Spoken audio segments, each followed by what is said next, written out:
Charles de Gaulle, c'était la grandeur de la France et les Outre-mer se devaient d'y participer, avec le centre d'expérimentation nucléaire en Polynésie et le centre spatial en Guyane.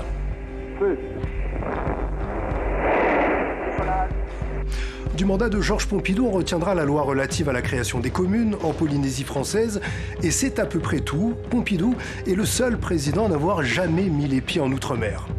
Valéry Giscard d'Estaing fait lui entrer les Antilles sur la scène internationale avec la Martinique pour cadre d'un sommet franco-américain pour des discussions historiques et détendues.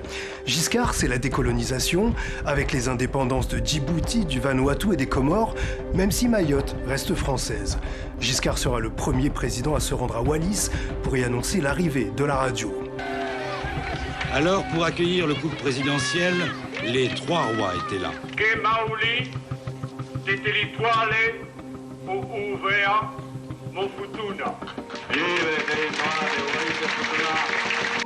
L'élection de François Mitterrand et sa promesse de décentralisation provoquent une vague d'espoir aux Antilles notamment. Nous allons entamer un nouveau parcours ensemble. En 88, la Nouvelle-Calédonie s'invite dans la campagne présidentielle avec le drame d'Ouvéa. La signature des accords de Matignon marquera le début d'un long processus de rééquilibrage.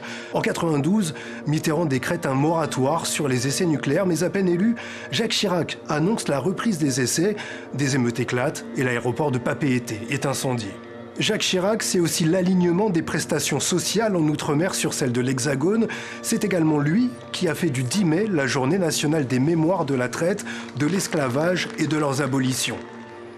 En 2007, Nicolas Sarkozy veut tourner la page Chirac, marquée selon lui par l'assistanat, mais il est vite rattrapé par une grève historique aux Antilles contre la vie chère.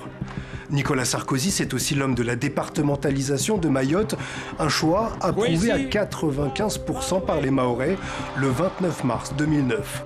Mayotte, c'est la France. Mayotte restera française. François Hollande approfondit le travail de mémoire. Il inaugure le Memorial Act en Guadeloupe, il crée la Fondation pour la mémoire de l'esclavage et reconnaît officiellement l'histoire douloureuse des Réunionnais de la Creuse. Mais à la toute fin de son mandat, la Guyane est paralysée par un mouvement social historique. Au nom de la France, la ministre Erika Bareitz présente ses excuses.